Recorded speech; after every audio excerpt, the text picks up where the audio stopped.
හෙල්ලෝ කොහොමද ළමයි? හොඳින් ඉන්නා නේද කට්ටියම? පිට ඉතින් හොඳින් ඉන්නවා මේ රස්නේ කාලේ තමයි ආවුල තියෙන්නේ. මේ ආවා ඉතින් හවස අදත් වැඩ ඉවරලා. මේ අපේ වගාවෙන් කඩාගත්තු පැණිකමඩු වලින් ඔබිහාමනේ හදපු රසම රස පැණිකමඩු ජූස් එකකුත් අරගෙන ආව පොඩ්ඩක් වගාව පැත්තට.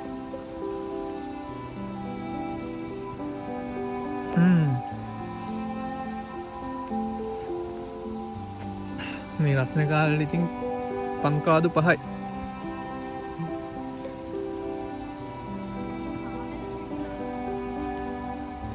මොනවද අතද දා හොයන්නේ? නෑ මේ net එක දාලා කොළ කහ වෙලාද කියලා බලන්න. මේ අපේ කුරුළු යාළුවෝ එනවට වහලා තියෙන්නේ මේ ඉතුරුලා තියෙන පැණිකමුඩු ගෙඩි ටික.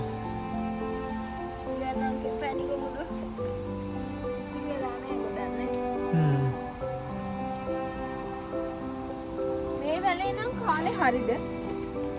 තමයි පැණිකමුඩු ටිකලා බලමුනේ. බොනවා.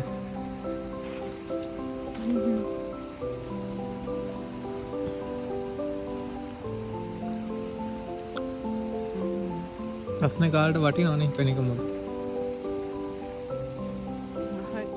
සුක්කිනිත් අයිත් හැදීගෙන එනවා මේ පේනවනේ. සුක්කිනි බබාලත් අය හැදීගෙන එනවා. ඒවත් තව දවස් 2-3කින් වගේ සුක්කිනි බබාලවත් කඩන්න පුළුවන්.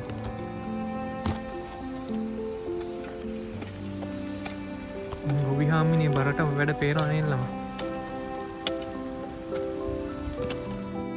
ළමයි මේ තියෙන අය ඉතින්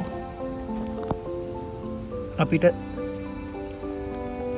හැමදාම අස්වැන්න දෙන මිරිස් ගස ආයේ කිසිම අඩුපාඩුවක් නැතුව හැමදාම අපිට දෙනවා මිරිස්.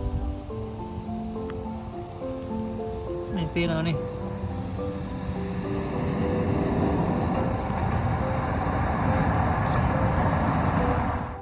මල් පිපෙන්නේ ගඟ ගලන්නේ හඬ නගා මැණික නිසයි ගම දිලින්නේ තවත් හැඩ වෙනා මල් පිපෙන්නේ ගඟ ගලන්නේ හඬ නගා මැණික නිසයි ගම දිලින්නේ තවත් හැඩ වෙනා.